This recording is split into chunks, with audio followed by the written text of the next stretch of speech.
కూడొచ్చిన మీ అందరికీ నా వందనాలండి. 3 నెలల నుంచి అతను చాలా నీరస పడిపోయారు. ఆదేశండి అన్నీ పాస్టర్ గారికి ఫోన్ చేసి ఇలాగా ఆపరేషన్ అంటున్నారండి, చిన్న హోల్ పెడతానంటున్నారు, గొట్టమో ఏదో పడుతుంది అని అంటున్నారండి, పాస్టర్ గారు ప్రార్థనలో పెట్టండి అని అంటే పాస్టర్ గారు అంటే ధైర్యం చెప్పారండి. ఏం కంగారు పడకమ్మా, దేవుడు అన్ని మేలు చేస్తారు అని చెప్పారండి. తర్వాత ఆపరేషన్ చేశారు కానీ తర్వాత అతను ఆపరేషన్ చేశాక తీసుకొచ్చాక పొద్దుట 10ంటికి వెళ్ళి నైటు 6:30 టైంకి తీసుకొచ్చారండి. అప్పుడు దాకా భయం వేస్తూనే ఉంది మాకు, కానీ క్షేమంగా వచ్చారు అతను లోపల నుంచి బయటికి. తర్వాత ఆ రోజు కొంచెం భయపడినా కానీ తెల్లారి మాట్లాడేటప్పటికి కొద్దిగా ధైర్యం వచ్చిందండి, బాగున్నారు. అతనికి ఇలాగ గొట్టం పెట్టిన కాడి నుంచి నేను గొట్టం తీసేస్తే ప్రార్థన పెట్టించుకోవాలని అనుకున్నాను, కానీ కుదరలేకపోయింది. ఇంకా అతనికి సంపూర్ణ ఆరోగ్యం అయితే ఇంకా లేదండి. ఎందుకంటే ఆపరేషన్ చేశాక కూడా వాళ్ళు చాలా భయపెట్టారండి డాక్టర్స్. ఆ ఆపరేషన్ చేశాక కూడా నీరు పట్టడం, మళ్ళీ గొట్టం పెట్టడం కొత్తగానే అన్నది అతను చాలా బాధపడుతున్నాడండి. అతని ఆరోగ్యం ఇంకా కోలుకోలేదు, ఇంకా అతను ఇంకా బాధతోటే ఉన్నారు. ఇంకా అతనికి సంపూర్ణ ఆరోగ్యం కలగాలని మీ సంఘంలో అందరూ మా గురించి చాలా మంచిగా ప్రేయర్ చేశారండి. నేను లైవ్లోకి వచ్చి కూడా ఏడ్చిన రోజులు ఉన్నాయి పాస్టర్ గారి దగ్గర. నా భర్తకి ఎంత మేలు చేశాడు దేవుడు నా పట్ల. అంత దూరం వెళ్ళి నేను ఎప్పుడు అలాగా ఉండి నేను లేనండి. అంత దూరాన్ని కూడా దేవుడు నాకు చాలా మేలు చేశాడండి. 1 రూపాయి ఖర్చు లేకోకుండా ఆరోగ్యశ్రీ మీద అయ్యేలాగా చేశాడండి. నా భర్త గురించి, నా కుటుంబం గురించి మీరందరూ చాలా సంఘంలో అందరూ ప్రేయర్ చేశారండి. అందరికీ నా వందనాలండి. ఇంకా అతను దేవుళ్ళలో ఎదిగి ఇంకా మా కుటుంబం గురించి మీరందరూ ప్రతిదినం ప్రార్థనలో జ్ఞాపకం చేసుకోమని అడుగుతున్నానండి. ఇంకా మా అమ్మాయి 10th క్లాస్ పాస్ అయిందండి, ఫస్ట్ క్లాస్లోని. ఆ అమ్మాయి గురించి కూడా ప్రార్థన చేయండి, మంచి కాలేజీలో జాయిన్ చేయాలని. ఇంకా నా కుటుంబం గురించి, నా అత్తమ్మ ఆడబడుసు గురించి, మొత్తం నా కుటుంబం గురించి అందరి గురించి ప్రార్థన చేయాలని మేము అందరిని అడుగుతున్నానండి. ముఖ్యంగా పాస్టర్ గారికి నా వందనాలండి. పాస్టర్ గారికి ధైర్యం చెప్పేవారండి నాకు. నేను ఇంకెవరిని అడిగేదాన్ని కదండి, పాస్టర్ గారికి ఫోన్ చేసి అడిగేదాన్ని నేను ప్రతిదీ. అతని మాట మీద ధైర్యం వచ్చేదండి నాకు. ఈ చిన్న సాక్ష్యం దేవుడు దీవించిన గాక. ఉదయం వెళ్ళాలి, నైట్ ఫోన్ చేసామండి. ఉదయం 8 గంటలకు చేస్తే పాస్టర్ గారు కలిసిన వెంటనే నీకేం భయం లేదని చెప్పారు. 10:30కి తీసుకెళ్లారండి ఆపరేషన్ థియేటర్లోకి. 10:30 నుంచి సాయంత్రం 6:30కి తీసుకొచ్చారు. అంత మేజర్ ఆపరేషన్ జరిగింది. నా పట్ల దేవుడు చేసిన మేలుని బట్టి మరొకసారి దేవునికి వందనాలు. సంఘమంతా ప్రార్థన చేశారు. మా అత్తయ్య గారు కూడా కన్నీటితో ప్రార్థన చేసి చాలా మంది చేత కూడా ప్రార్థన చేయించారు. అలాగే మా అమ్మగారు కూడా ప్రార్థన చేసి మా సంఘమంతటితో కూడా ప్రార్థన చేయించారు. నా కోసం ప్రార్థన చేసిన ప్రతి ఒక్కరికి పేరు పేరున ధన్యవాదాలు తెలుపుకుంటూ ఈ కొద్ది సాక్ష్యం దేవుడు దీవించి ఆశీర్వదించును గాక. ఉపదేశం వినుటకై వారి చెవిని తెరవచేయును, పాపం విడిసి రండని ఆజ్ఞ ఇచ్చును. వారు ఆలకించి ఆయనను సేవించిన ఎడల తమ దినములను క్షేమముగాను తమ సంవత్సరములను సుఖముగాను వెళ్ళబుచ్చెదరు. ప్రతి వారి జీవితంలో కూడా పాపము విడిసి రావాలని దేవుడు ఆశపడుతున్నారు. ఎందుకంటే పాపము ప్రజలను నాశనం చేస్తుంది, పాపము ప్రజలను నరకానికి తీసుకుని వెళ్తుంది. కనుక ఆ పాపము విడిసి రమ్మని దేవుడు ఆజ్ఞాపిస్తున్నారు. వారి కొరకు ఉపదేశాన్ని దేవుడు సిద్ధపరిచి ఆ ఉపదేశం వినటానికి కావలసిన ఆసక్తిని దయచేస్తున్నారు. ఈరోజు దేవుని యొక్క ఉపదేశం మనం వినగలుగుతున్నామంటే అది దేవుడు మనకు అనుగ్రహించినటువంటి గొప్ప భాగ్యం. లేని పక్షంలో మనం నశించిపోతాం. ఉపదేశం వినుట ద్వారా మన జీవితాలని సరిచేసుకోవడానికి, సరిదిద్దుకోవడానికి దేవుడు మనకు ఒక మంచి అవకాశం ఇచ్చారు. అలా ఎవరైతే దేవుని ఉపదేశం విని పాపం విడిచిపెట్టి ఆయన దగ్గరకు వచ్చి ఆయన చెప్పినట్లుగా జీవిస్తారో వారి నిమిత్తం దేవుడు ఎంత గొప్ప ఏర్పాటు చేశారంటే వారి దినములు క్షేమముగా తమ సంవత్సరములను సుఖముగాను వెళ్ళబుచ్చెదరు. యోబు గ్రంథము 11వ అధ్యాయము 13వ వచనం నుండి నేను చదువుతున్నాను, జాగ్రత్తగా పరిశీలన చేద్దాం. నీవు నీ మనసును తిన్నగా నిలిపిన ఎడల, నీ చేతులు ఆయన వైపు చాపిన ఎడల, పాపము నీ చేతిలో ఉండుట చూసి నీవు దాన్ని విడిసిన ఎడల, నీ గుడారములలో నుండి దుర్మార్గతను నీవు కొట్టివేసిన ఎడల, నిశ్చయముగా నిర్దోషివై నీవు సంతోషించదవు, నిర్భయుడవై నీవు స్థిరపడి ఉందువు, నిశ్చయముగా నీ దుర్దశను నీవు మరచెదవు. దేవుడు మనతో మాట్లాడుతున్నప్పుడు, ఆయన ఉపదేశాన్ని మనకు తెలియచేస్తున్నప్పుడు మనము మన మనసుని ఆయన వైపు నిలపాలట. దేవుని వైపు మన మనసు నిలపాలి. మన మనసు పరిపరి విధాలుగా మనల్ని అటు ఇటు గలిబిలి చేసి లోక సంబంధమైన వాటి వైపే మళ్లించడానికి ప్రయత్నం చేస్తూ ఉంటుంది. కానీ మన మనసుని మనము దేవుని వైపు మళ్లించేటట్లుగా ఆయన వైపు నిలపాలట. మన మనసు ఆయన వైపు తిన్నగా నిలపాలి. అంటే మన గురి అంతా దేవుని వైపు నిలపాలి. అనగా పరలోక సంబంధమైనటువంటి ఆశలతో, పరలోక సంబంధమైనటువంటి ఉద్దేశాలతో దేవుణ్ణి మనం అడగాలి. ప్రభువా, నేను పరలోక సంబంధిగా బ్రతకాలనుకుంటున్నాను, మీరు నాకు అలాంటి ఆలోచనలతో, అలాంటి నడిపింపుతో నన్ను బలపరచమని మన చేతులు ఆయన వైపు చాపాలట. అనగా మనం ప్రార్థన చేయాలి. ప్రతి ఒక్కరికి తెలుసు మన జీవితాలని ఏది పాడు చేస్తుందో, ఏది నాశనం చేస్తుందో తెలుసు, కానీ విడిచిపెట్టట్లేదు. నీవు విడిచిపెట్టకపోతే గనక నీ పాపమే నిన్ను పట్టుకుంటుంది. ఆ పాపమే నిన్ను నరకానికి లాక్కుని వెళ్ళిపోద్ది. సాతానుడు మనల్ని ఎప్పుడు ఏ విధంగా నాశనం చేయాలా అని వాడు ఎదురు చూస్తా ఉన్నాడు. లూకా సువార్తలో ఒక మాట చూద్దాం, చూడండి. లూకా సువార్త 22వ అధ్యాయము 32వ వచనం. సాతాను మిమ్మును పట్టి గోధుమల వలె జల్లించుటకు మిమ్మును కోరుకొనెను గాని నీ నమ్మిక తప్పిపోకుండానట్లు నేను నీ కొరకు వేడుకొంటిని. నీ మనసు తిరిగిన తరువాత నీ సహోదరులను స్థిరపరచమని చెప్పాను. స్తోత్రం. సాతాను మిమ్మల్ని పట్టి గోధుమల వలె జల్లించి మిమ్మల్ని ఏదో ఒక రీతిగా ఆరని అగ్నిలో పడేసేటువంటి ప్రయత్నం చేస్తుంటుండగా, సాతాను యొక్క ఆ మోసంలో నుండి తప్పించబడి నీవు స్థిరపడాలి. నీవు స్థిరపడి నీ సహోదరులను కూడా స్థిరపరచాలి. మనం ఒకసారి దేవుని సన్నిధికి వచ్చిన తర్వాత ఇంకా మనం పరలోకం వెళ్ళిపోతాము అని మనం ఏమాత్రం కూడా సంబరపడటానికి లేదు. ఏ సమయంలో ఎవరిని ఏ విధంగా పడగొట్టి చెడగొట్టి మనల్ని పతనం చేయాలా అని కాసుకుని చూస్తున్నటువంటి అపవాది ఏ సమయంలో మనల్ని ఏ విధంగా దొంగ దెబ్బ కొడతాడో తెలియదు, ఏ విధంగా పాపంలో పడవేస్తాడో తెలియదు. అందుకని మనం చాలా జాగ్రత్తగా ఉండాలి. మన ఆధ్యాత్మిక జీవితాలని స్థిరపరిచే దేవుని వాక్యాన్ని ఎల్లప్పుడూ ధ్యానిస్తూ, శ్రద్ధగా ఆలకిస్తూ, ఆ ప్రకారంగా జీవించడానికి ఎల్లప్పుడూ కూడా మనము శ్రద్ధ వహించాలి, ప్రార్థించాలి. దేవుణ్ణి ఎల్లప్పుడూ కూడా గణపరిచే విధంగా జీవించడానికి మనం సాధన చేయాలి. అంతేగాని ఊరికే ఆదివారం ఒక రోజున అలా వచ్చి కనపడి అయిపోయింది భక్తి అని అనుకుంటే ఏమాత్రం కూడా అది స్థిరం కాదు.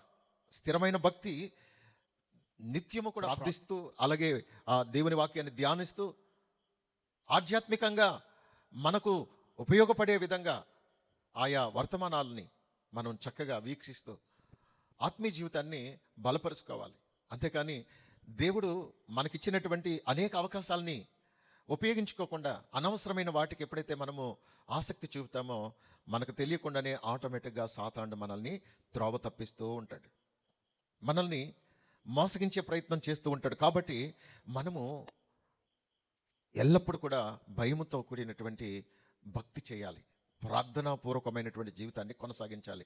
అందుకే యేసే చెప్తున్నారు, నీ కొరకు నేను వేడుకున్నాను, నీ కొరకు నేను ప్రార్థన చేశాను, నీవు కూడా ప్రార్థన చేసుకో, నీ నమ్మిక తప్పిపోకుండానట్లు నువ్వు ఏదైతే నమ్మావో.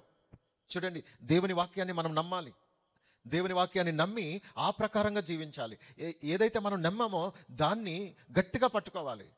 మరలా ఆ నమ్మికను కోల్పోకుండా, ఆ నమ్మిక విషయంలో తప్పిపోకుండా మనం ఎల్లప్పుడూ కూడా జాగ్రత్తగా మన ఆత్మీయ జీవితాన్ని కాపాడుకోవాలి. చూడండి, మనము ప్రారంభంలో చక్కగా భక్తిగా దేవునికి భయపడి నమ్మకంగా జీవించాలని చాలా ఆసక్తి చూపుతూ ఉంటాం. కానీ రోజులు గడిచే కొలది మనకు తెలియకుండానే మెల్లమెల్లగా సాతానుడు మనల్ని, మన దృష్టిని మళ్ళిస్తూ ఉంటాడు, మన ఆలోచన మళ్ళిస్తూ ఉంటాడు, మన ప్రవర్తన మెల్లమెల్లగా పాడు చేస్తూ ఉంటాడు. కానీ అది మనకు తెలియదు. అందుకే ఎప్పటికప్పుడు వాక్యం చేత మన జీవితాలని మనం సరిచేసుకుంటూ ఉండాలి. ఉపదేశం వినటానికి దేవుడు మనల్ని ఆహ్వానిస్తున్నాడండి. ఎందుకు ఉపదేశం వినాలి అంటే మంచేదో చెడేదో తెలియచేసేది ఉపదేశం. ఈ ఉపదేశం వినటానికి ఆయన మనలను ఆహ్వానిస్తున్నాడు. ఈ ఉపదేశం వినటానికి ఆయన మన చెవులను తెరవ చేస్తున్నాడు. చాలామంది దేవుని మాటలు వినరండి, దేవుని మాటలు వినరు. దేవుని మాటలు వారికి రుచికరంగా అనిపించవు. ఉపదేశం వినటానికేమో ఇష్టం ఉండదు, ఆరోగ్యకరమైన మాటలేమో ఇష్టం ఉండదు. చూడండి, సినిమా సంబంధమైనటువంటి పనికిమాలిన మాటలు వినమంటే మాత్రం అబ్బబ్బబ్బా ఎంత టైం అయినా వాటి కొరకు వెచ్చిస్తారండి. ఇంతగా ఆ మాటలు మన జీవితాలని నాశనానికి నడిపిస్తున్నాయి అనేటువంటి విషయము తెలిసిన దాన్నే ప్రేమిస్తారండి. పాపము విడిసి రండని ఆయన ఆజ్ఞాపిస్తున్నారు. ఏది నీ జీవితంలో పాపమని నీకు అర్థమవుతుందో, పాపం అంటే దేవునికి విరోధమైన ప్రతిదీ పాపమే, దేవునికి ఇష్టం లేని ప్రతిదీ పాపమే, నీ జీవితాన్ని నాశనం చేసే ప్రతిదీ పాపమే, నీకు నష్టం చేసే ప్రతిదీ పాపమే, నీకు కీడు చేసే ప్రతిదీ పాపమే,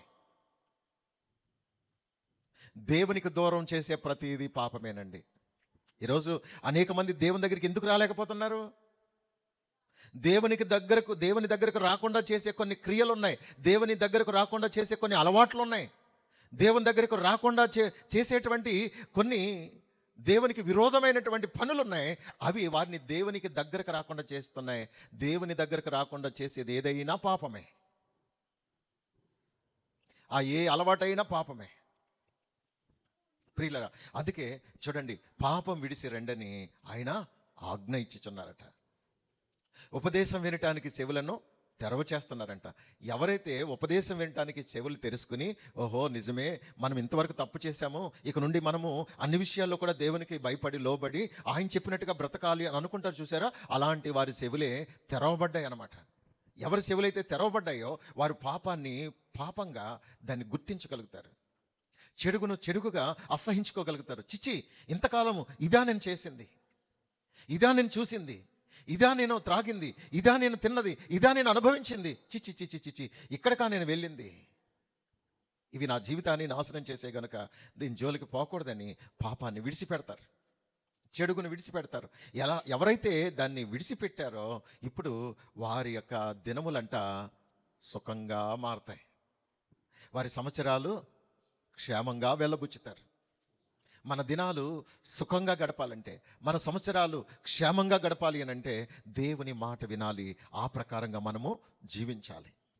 అప్పుడే మనము సుఖ సంతోషాలతో, సుఖము క్షేమము కృపాక్షేమము ఇవన్నీ అనుభవిస్తాం. అవి మన వెంట వస్తాయి. యెహెజ్కేలు 33వ అధ్యాయము 14 వచనం చదువుదాం. చెడు మార్గములలో ఎవరైతే ఆయా క్రియలలో ఇది చెడు అని తెలిసిన దానిలో కొనసాగుతూ దేవునికి కోపం పుట్టించారో అలాంటి వారితో దేవుడు మాట్లాడుతున్నారు.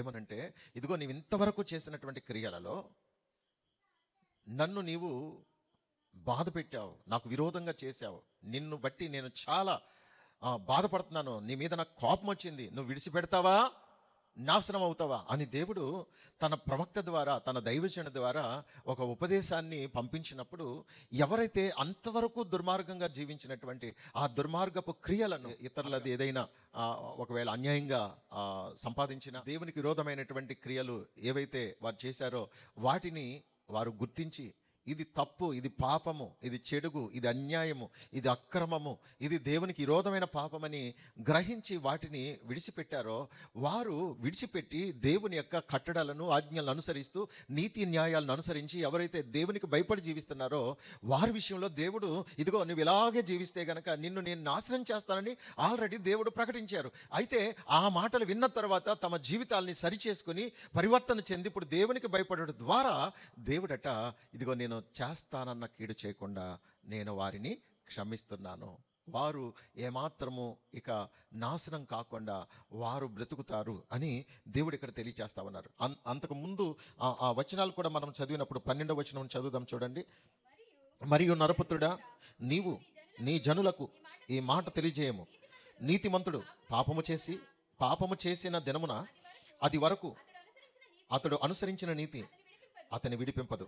దుష్టుడు చెడుతనం విడిచి మనసు త్రిప్పుకొనిన దినమున తాను చేసి ఉన్న చెడుతనమును బట్టి వాడు పడిపోడు. అలాగుననే నీతిమంతుడు పాపము చేసిన దినమున తన నీతిని బట్టి అతడు బ్రతుకజాలడు. నీతిమంతుడు నిజముగా బ్రతుకునని నేను చెప్పినందున అతడు తన నీతిని ఆధారము చేసుకుని పాపము చేసిన ఎడల అతని నీతి క్రియలన్నిటిలో ఏది జ్ఞాపకమునకు తేబడదు. తాను చేసిన పాపమును బట్టి అతడు మరణము నందును. మరియు నిజముగా మరణము నొందుదువని దుర్మార్గునికి నేను సెలవీయగా అతడు తన పాపం విడిసి నీతి న్యాయములను అనుసరించుచు. చూడండి, మనము ఆ చదివినటువంటి వాక్య భాగం కంటిన్యూషన్. అంటే దీని యొక్క సారాంశం ఏంటంటే, ఒక నీతిమంతుడు చాలా కాలం నీతిని అనుసరించి జీవించాడు, కానీ ఒక క్షణములో పాపం చేశాడు.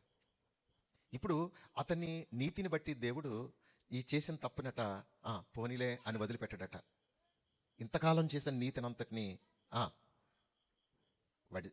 వదిలిపెట్టేసి ఈ చిన్న పాపాన్ని బట్టి అతన్ని శిక్షిస్తానని చెప్తున్నారు. ఒక వ్యక్తి చాలా దుర్మార్గంగా జీవించాడు, కానీ దేవుడు మాట్లాడినప్పుడు వెంటనే తన జీవితాన్ని సరిదిద్దుకొని పశ్చాత్తపడి, ప్రభువా నేను ఇంకెప్పుడు పాపం చేయనని పశ్చాత్తపడ్డాడు. అయితే అతడు చేసిన పాపాన్ని జ్ఞాపకం చేసుకొనక అతడు చేసుకున్న తీర్మానాన్ని బట్టి అతన్ని నీతిని, చూడండి, అతనిలో వచ్చిన పరివర్తనని దేవుడు చూసి సంతోషించి ఆ పాపాన్ని అంతటినీ కొట్టివేస్తాడంట. ఇది వినటానికి కొంచెం ఇదేంటబ్బా అనిపిస్తుంది. అంటే నువ్వు ఎంతకాలం నీతిగా జీవించినా ఒక క్షణములో చేసినటువంటి పాపమును బట్టి నీ నీతి అంతా కూడా వ్యర్థమైపోతుంది. నువ్వు ఎంతో కాలంగా నీ ఇష్టానుసారంగా జీవించి పాపంలో జీవించినప్పటికీ ఇదిగో దేవుడు నీతో మాట్లాడిన ఈ క్షణం మొదలుకొని నువ్వు నమ్మకంగా జీవిస్తే నువ్వు గతకాలం చేసినటువంటి ప్రతి పాపానికి దేవుడు క్షమాపణించి నీకు నూతన జీవితం ప్రసాదించాలని కోరుకుంటున్నాడు.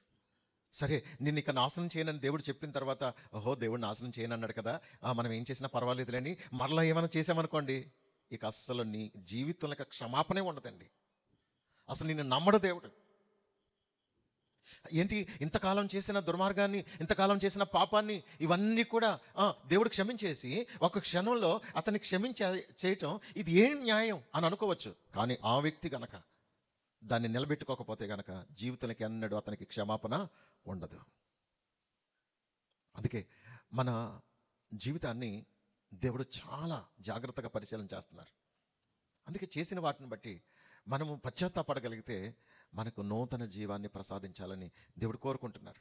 మరణకరమైన ప్రతి పరిస్థితి నుండి, నాశనకరమైన ప్రతి పరిస్థితి నుండి, నరకప్రాయమైనటువంటి ప్రతి పరిస్థితి నుండి మనల్ని విడిపించి జీవప్రదాత అయినటువంటి దేవుడు మనకు ఆ జీవాన్ని, పరలోకాన్ని ప్రసాదించాలని ఆశపడుతున్నటువంటి దేవుడు. ఆమేన్. యోబు గ్రంథంలోనే 22వ అధ్యాయము 23వ వచనం. సర్వశక్తిని వైపు నీవు తిరిగిన ఎడల నీ గుడారముల్లో నుండి దుర్మార్గమును దూరముగా తొలగించిన ఎడల నీవు అభివృద్ధి పొందేదవు. చూడండి, సర్వశక్తిని వైపు నీవు తిరిగిన ఎడల, నీ గుడారములో నుండి దుర్మార్గమును దూరముగా తొలగించిన ఎడల నీవు అభివృద్ధి పొందేదవు. చూడండి, మనలో ఏదైతే దుర్మార్గత ఉందో, మనలో ఏదైతే పాపం ఉందో, మనలో ఏదైతే చెడు ఉందో, దీన్నంతటిని దూరంగా తొలగించిన ఎడల, సర్వశక్తిని వైపు మనం తిరిగిన ఎడల నిశ్చయముగా నీవు అభివృద్ధి పొందేదవు. ఏం అభివృద్ధి? ఆరోగ్యంలో అభివృద్ధి, ఆర్థికంగా అభివృద్ధి, ఆత్మీయంగా అభివృద్ధి చెందుతూ దేవునిలో నీవు అంతకంతకు నీ విలువ పెరిగిపోతూ ఉంటుంది. 18వ కీర్తన 24. కావున యెహోవా నేను నిర్దోషిగా నుండుట చూసి తన దృష్టికి కనబడిన నా చేతిలో నిర్దోషత్వమును బట్టి నాకు ప్రతిఫలం ఇచ్చాను. స్తోత్రం. చూడండి, మనం ఎప్పుడైతే నిర్దోషిగా బ్రతకటానికి ఇష్టపడుతున్నామో మన నిర్దోషత్వాన్ని మనం చేసే క్రియల ద్వారా, మనం చేసే పనుల ద్వారా ఆయన గుర్తించి ఆయన మనకు ప్రతిఫలం ఇచ్చేటువంటి దేవుడు. మనం ఎంత నిర్దోషిగా ఉండాలనుకుంటున్నామో, దోషం అనేది లేకుండా, ఏ చెడుగు, ఏ పాపము, ఏ అవినీతి, ఏ అక్రమము, ఏ అన్యాయం లేకుండా దేవునికి భయపడి ఎప్పుడైతే మనము నిర్దోషిగా బ్రతకాలని ఆశపడుతున్నామో మన నిర్దోషత్వాన్ని బట్టి దేవుడు సంతోషించి మన నిర్దోషత్వాన్ని బట్టి మనకు ప్రతిఫలం ఇచ్చేటువంటి దేవుడు. అనగా చేసిన క్రియలకు తగిన ప్రతిఫలం. నువ్వు నేను చెప్పినట్టుగా మంచిగా జీవిస్తున్నావు గనక, నీతిగా జీవిస్తున్నావు గనక దీనికి తగిన ప్రతిఫలం, దీనికి తగిన ఫలితం ఇదిగో అని దేవుడు మన జీవితంలో ఆశీర్వాద ఫలాలు ఇచ్చేటువంటి దేవుడు అండి. 19వ కీర్తన 12. చదవమ్మా. తన పొరపాట్లు కనుగొనగలవాడెవడు? నేను రహస్యముగా చేసిన తప్పులు క్షమించి నన్ను నిర్దోషినిగా తీర్చుము. తన పొరపాట్లు కనుగొనగలవాడు ఎవడు? తన పొరపాట్లు ఎవరు కనుగొంటారు అని అంటే, ఎవరైతే దేవునికి భయపడతారో, సత్యం ఎవరికైతే అర్థమవుతుందో వారికి తమ పొరపాట్లు ఏంటనేది అర్థమవుతాయి. ఓహో, నేను చేసిన తప్పిదా, నేను చేసిన పొరపాటు ఇదా, ఇంకా నేను ఇలాంటి పొరపాటు చేయకూడదు, తెలియకేదో చేసేసాను, పొరపాటున చేసేసాను. పొరపాటున చేసిన వాటిని ఇక మరలా చేయకూడదు. పొరపాటు వేరు, తెలియక చేసేది పొరపాటు అంటారు. కొన్నిసార్లు మనం తెలియక చేస్తాం, కానీ తెలిసి తెలిసి చేసేది పాపం, తెలియక చేసేది పొరపాటు. అనుకున్న రీతిగా సడన్గా ఏదో చేసేసాం, మనకు తెలియదు, కానీ అది చేయకూడదని ఎవరైనా చెప్పినప్పుడు వెంటనే రియలైజ్ అయ్యి, సారీ అండి నాకు తెలియక చేశాను అని అంటే, ఓకే ఓకే, పొరపాటును చేసింది క్షమించబడుతుంది. కొన్నిసార్లు మన జీవితంలో పొరపాట్లు దొర్లుతూ ఉంటాయి, పొరపాట్లు జరుగుతూ ఉంటాయి. పొరపాట్లని దేవుడు క్షమిస్తాడండి. కానీ తెలిసి తెలిసి కూడా చేస్తున్నామే పాపం, అది క్షమించబడదు. అయితే నేను చేసిన పొరపాట్లని, నేను చేసిన తప్పుని, నేను రహస్యంగా చేసిన తప్పుల్ని నన్ను క్షమించమని అడుగుతున్నాడు. కొన్నిసార్లు రహస్యంగా చేస్తాం, ఎవరు చూడలేదు కదా అని చేస్తాం. ఎవరు చూడకపోవచ్చు, కానీ ఎవరు చూస్తున్నారు? మనుషులు చూడకపోయినా ఎవరు చూస్తున్నారు? దేవుడు చూస్తున్నాడు. నీ రహస్యమైన పాపాలని, నీ రహస్యమైన తప్పుల్ని దేవుడు చూస్తున్నాడు. 4 గోడల మధ్యలో, మన ఇంటిలో కానీ ఎక్కడైనా 4 గోడల మధ్యలో మనం చేస్తున్నది ఎవరు చూడకపోవచ్చు, కానీ దేవుడు చూస్తున్నాడు ఈ రహస్యమైన తప్పుల్ని. ఇది తప్పని తెలుసు, ఇది పాపం అని తెలుసు, కానీ రహస్యంగా చేస్తున్నావు. కొంతమంది బాహాటంగా డేరుగా చేస్తూ ఉంటారు, కొంతమంది రహస్యంగా చేస్తారు. రహస్యంగా చేసిన పాపమే, బాహాటంగా చేసిన పాపమే. పాపం పాపమే, తప్పు తప్పే. తన పొరపాట్లు కనుగొనగలవాడు ఎవడు అంటే, పొరపాట్లని ఎవడు కనుగొంటాడంటే, పశ్చాత్తాపంతో నింపబడిన వాడు తన పొరపాట్లని, తన తప్పుల్ని, తన పాపాన్ని కనుగొంటాడు. ఇది నేను చేసింది తప్పు, ఇది చేసింది పాపమని అతడు కనుగొని దాని విషయమై పశ్చాత్తాపడతాడు. అలా పశ్చాత్తాపడే వారిని దేవుడు క్షమిస్తాడు. అంతేగాని దాన్ని సమర్థించుకుంటావు, నేను చేసింది తప్పేం కాదు, నేను ఏదో తెలియజేసాను, ఆయన ఏం పర్వాలేదు అని హృదయాన్ని కఠినపరుచుకుంటూ ఉంటే ఆ వ్యక్తి జీవితంలో అది ముదిరిపోయి, ఒకదానికొకటి అది పేరుకుపోయి పెద్ద పాపాల రాశిగా మారిపోద్ది. అందుకే ఎప్పటికప్పుడు మన పొరపాట్లని మనం తెలుసుకుని దేవుని దగ్గర క్షమాపణ అడగాలి. మనం రహస్యంగా చేసిన వాటిని ఎవరు చూడలేదు అనుకున్నాం, కానీ దేవుడు చూస్తున్నాడని తెలిసిన తర్వాత కూడా నువ్వు చేస్తే గనక నిన్నెవరు క్షమిస్తారక? అందుకే తెలియక చేసావా, తెలిసి కూడా రహస్యంగా చేసావా, దేవుని దగ్గర ఒప్పుకో, విడిచిపెట్టు, పశ్చాత్తాపడు. అప్పుడు నీ జీవితంలో నూతనమైన కార్యాలు ప్రభు చేస్తారు, ఆయన క్షమిస్తారు తప్పకుండా. 32వ కీర్తన 2వ వాక్యం, యెహోవా చేత నిర్దోషి అని ఎంచబడిన వాడు, ఆత్మలో కపటము లేనివాడు ధన్యుడు. దేవుని చేత మనము నిర్దోషి అని ఎంచబడాలి. నిర్దోషి, ఆత్మలో కూడా కపటం లేదని దేవుడు చెప్పాలండి. చూడండి, ఒక రోజున యేసుక్రీస్తు ప్రభు దగ్గరికి నతనీయులు వస్తున్నాడండి. నతనీయులు వస్తున్నప్పుడు పిలుపు తీసుకొచ్చాడు, నతనీయులు వస్తున్నాడు దగ్గరికి. అప్పుడు అలాంటి సమయంలో యేసు ప్రభు వారు అన్నారు, ఇదిగో ఇతడు నిజముగా ఇశ్రాయేలీయుడు, ఇతని యందు ఏ కపటము ఏ దోషము లేదు, ఇతడు చాలా నిర్దోషి, ఇతడు చాలా మంచి వ్యక్తి, ఇతడు ఆత్మలో సహితం కపటం లేనివాడు అని సాక్ష్యమిస్తున్నారండి యేసయ్య నతనీయుల గురించి. అప్పుడు నతనీయులు అంటాడు, అయ్యా నన్ను నీవు ఎలాగూ ఎరుగుదువు, నా గురించి నీకు ఎలా తెలుసు, నిన్నెప్పుడు నేను చూడలేదు, నన్ను కూడా నీవు ఎప్పుడు చూడలేదు, అలాంటప్పుడు నన్ను గురించి నువ్వు మంచోడు అని ఎలా చెబుతున్నావు అని అంటే, చెప్పనా, ఇదిగో ఫిలిప్పు నిన్ను పిలవక ముందు నువ్వు ఆ అంజూరపు చెట్టు క్రింద కూర్చున్నప్పుడే నేను నిన్ను చూశాను అనగానే వెంటనే నతనీయులకి ఒక్కసారిగా అసలు ఆశ్చర్యం అనిపించింది. అరే, ఈయన ఫిలిప్పు నన్ను పిలవక ముందు నేను ఆ అంజూరపు చెట్టు క్రింద కూర్చున్నానని చెప్తున్నాడే, ఓహో ఈయనకు గతం తెలుసు, ప్రస్తుతం తెలుసు, భవిష్యత్తు కూడా తెలుసు. ఈయన దగ్గర నేను ఏమాత్రం కూడా ప్రశ్నించడానికి ఇక సరిపోను, ఈయనకు అన్నీ తెలుసు. చిన్న క్లూ. నువ్వు అక్కడ కూర్చున్నప్పుడే నేను చూశాను. ఇంకా చెప్పమంటావా? ఇంకా అంతకుముందు ఏమైనా చెప్పమంటావా? నిన్నేం జరిగిందో చెప్పమంటావా? మొన్న ఏం జరిగిందో చెప్పమంటావా?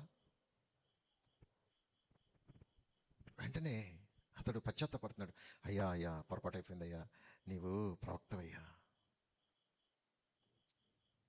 నువ్వు జరిగిపోయింది, జరుగుతున్నది, జరగబోయేది కూడా చెప్పగలిగినటువంటి మహనీయుడివయ్యా, నువ్వు దైవ స్వరూపుడివని ఒప్పుకుంటున్నాడు అక్కడ. అయితే ఇక్కడ నేను చెప్పదలుచుకున్నటువంటి విషయం ఏంటంటే, నతానీయులు వాస్తవానికి చాలా మంచి వ్యక్తి, కపటము లేనివాడు, దోషము లేనివాడు, యేసయ్య ద్వారా మంచి సాక్ష్యం పొందినవాడు. నిజమే, మనల్ని గురించి ఆయన సాక్ష్యం ఇచ్చే దేవుడు అండి.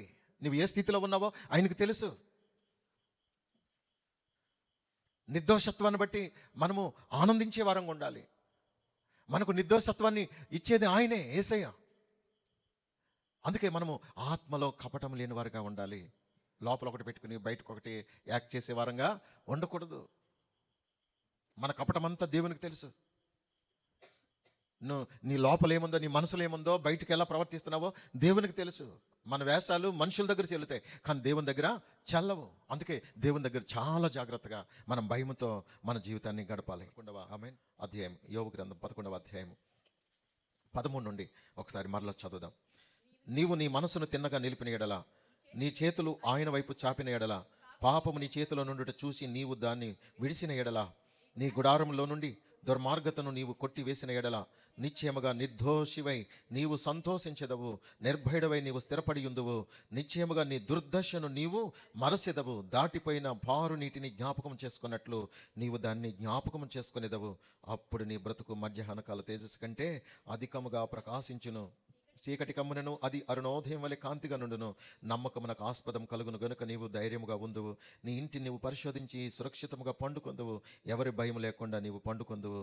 అనేకులు నీతో విన్నపములు చేసేదరు. అంటే అనేకులు ప్రార్థన చేయమని వస్తారంట నీ దగ్గరికి.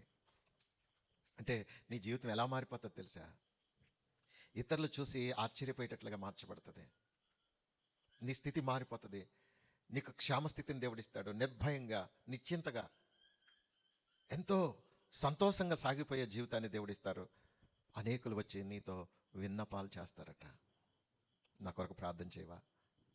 నీ భక్తిని చూసినప్పుడు, నీ నీతిని చూస్తున్నప్పుడు నాకు ఎంతో సంతోషం అనిపిస్తుంది. నా కొరకు కూడా ప్రార్థన చేయవా? నాకు ఈ సమస్యలు ఉన్నాయి, నాకు ఆ సమస్యలు ఉన్నాయని వచ్చి మనతో చెప్పుకుని, మన చేత ప్రార్థన చేయించుకుని, అదే సమయంలో వారి యొక్క సమస్యలు మనతో చెప్పడం ద్వారా మనం వారి కొరకు ప్రార్థన చేస్తామని వారికి ఆ నమ్మిక కలుగుతుంది.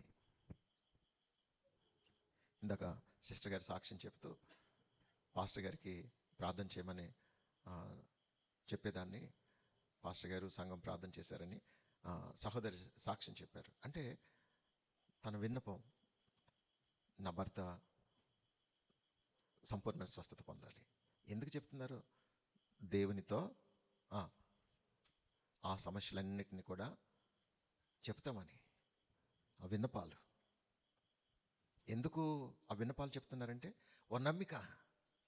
ఈయన దేవునితో సత్సంబంధం కలిగి, దేవునితో సహవాసం చేస్తూ, మా విన్నపాలన్నీ కూడా దేవునికి చేరవేసేటువంటి వ్యక్తి అని విన్నపాలు చేసుకోగలుగుతున్నారు.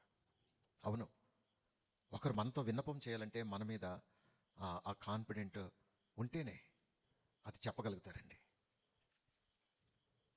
మనము ఇతరులకి ఒక ఆశీర్వాదకరంగా మార్చబడాలి. దేవుడు ఆశించేది అదే. నీవుగా ఉండిపోకూడదు, నీవు అనేకులకు ఆశీర్వాదకరంగా మార్చబడాలి. రేపు రాజశేఖర్ గారు అనేకులకు ఆశీర్వాదకరంగా మార్చబడాలి.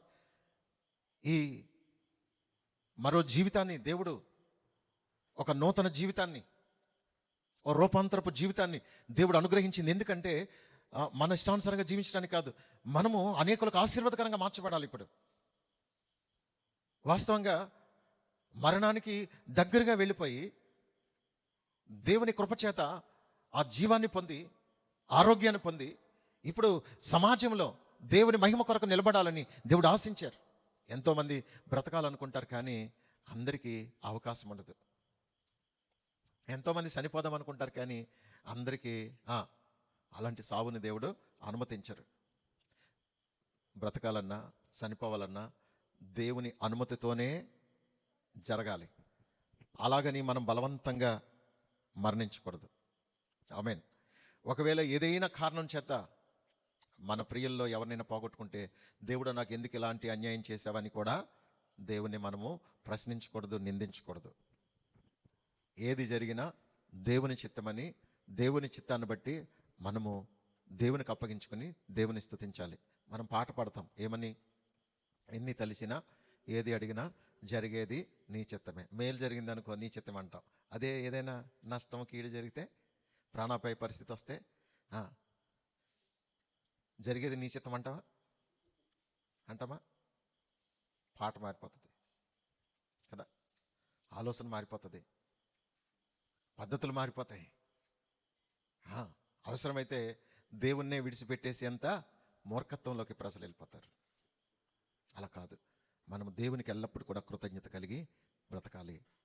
ఏది జరిగినా దేవుని చిత్తమని, దేవుని చిత్తానికి తలవంచగలిగే స్థితిలో మనం ఆత్మీయ జీవితాన్ని కొనసాగించాలి. అందుకే మనము ఎలాంటి పరిస్థితుల్లో కూడా కృంగిపోకూడదు, ఎలాంటి పరిస్థితుల్లో కూడా పొంగిపోకూడదు. దైవ చిత్తానుసారంగా మనము బ్యాలెన్స్డ్గా, చక్కగా సరిసమానంగా ఆత్మీయ జీవితంలో చక్కగా కొనసాగుతూ నడిచిపోవాలి. దేవుడు మనకిచ్చిన ఆరోగ్యాన్ని బట్టి, దేవుడు చేసిన మేలును బట్టి దేవునికి మనము కృతజ్ఞత కలిగి సాక్షులమై బ్రతకాలి. మధ్యాహ్న కాల తేజస్సు కంటే గొప్ప కాంతివంతమైన జీవితాన్ని దేవుడు ఇవ్వబోతున్నారు. ఆమేన్, హల్లెలూయా. ఆ జీవితాన్ని దేవుని కొరకు ప్రకాశమానంగా మనం జీవించాలి. మరలా చీకటి బ్రతుకులకు వెళ్ళిపోకూడదు. వెలుగు సంబంధమైన జీవితాన్ని మనం కొనసాగించాలి. అలాంటి కృప ప్రభు మనందరికీ సమృద్ధిగా అనుగ్రహించును గాక. ఆమేన్. ప్రార్థన చేసుకుందాం. Thank you Lord. Hallelujah, hallelujah. యేసయ్యా మీకు స్తోత్రమయ్యా, స్తోత్రమయ్యా, స్తోత్రమయ్యా. మంచి దేవుడా మీకు స్తోత్రమయ్యా, స్తోత్రమయ్యా. దయచేసి ప్రతి ఒక్కరు కూడా మన గత పరిస్థితులు ఏవైనా, మన జీవిత తాలూకా ఆ పరిస్థితులు, ఆ పద్ధతులు, ఆ ప్రవర్తన ఏదైనా దేవుని దగ్గర ఒప్పుకుందాం, విడిచిపెడదాం. దేవుడు మనకు ఉపదేశం తెలియచేశారు, పాపం విడిచి రమ్మని ఆయన ఆజ్ఞాపించారు. గనుక మన జీవితంలో ఏదైతే దేవునికి విరోధమైనది ఉందో వాటన్నిటిని దేవుని దగ్గర ఒప్పుకొని విడిచిపెడదాం. అప్పుడు మన జీవితం సుఖంగా, క్షేమంగా వెలబుచ్చటానికి, సురక్షితంగా పండుకోవడానికి, నెమ్మదితో బ్రతకడానికి, మన ఇంటిని పరిశోధించి చూసినప్పుడు మన ఇంటి పరిస్థితులు ఏవి కూడా శాపంగా మారకుండా ఆశీర్వాదకరంగా కొనసాగేటట్లు దేవుడు చేయగలరు. మన జీవితంలో ఉన్నటువంటి ప్రతి విధమైన పాపాన్ని విడిచిపెట్టి పశ్చాత్తాపడినప్పుడు ఆయన మనకు నిర్దోషత్వాన్ని ఇస్తారు. ఆ నిర్దోషత్వాన్ని బట్టి మనము సంతోషించుచు నిర్దోషంగా బ్రతుకుతున్నప్పుడు ఆ నిర్దోషత్వానికి ప్రతిఫలం ఇచ్చే దేవుడు. ఆ ప్రతిఫలం ద్వారా మనం అభివృద్ధి చెందుతాం. ఈ అభివృద్ధి ద్వారా దేవునికి మహిమ తెచ్చే వారంగా బ్రతుకుదాం. అప్పుడు అనేక మంది మనతో విన్నపాలు చేసుకుంటారు. ఇదిగో మా కొరకు ప్రార్థన చేయండి. మీ జీవితాన్ని మేము గమనించినప్పుడు గతంలో మీ జీవితం వేరు, ఇప్పుడు వేరు. ఇప్పుడు మీరు దేవునితో సత్సంబంధం కలిగి ఏ లోపము లేని వారిగా, ఏ దోషము లేని వారిగా, ఏ కపటము లేని వారిగా, ఏ పాపము లేని వారిగా, పరిశుద్ధులుగా, నీతిమంతులుగా, దేవునికి ఇష్టలుగా బ్రతుకుతున్నారు కనుక ఇదిగో మిమ్మల్ని బట్టి మేము సంతోషించగలుగుతున్నామని మనల్ని బట్టి ప్రభుని మహింపరుస్తారు. అలాంటి సాక్ష్య జీవితం మనం జీవించాలని ఆయన కోరుకుంటున్నారు. హల్లెలూయా. దైవ సెంట్రాలు మనల్ని ప్రార్థనలో నడిపిస్తారు.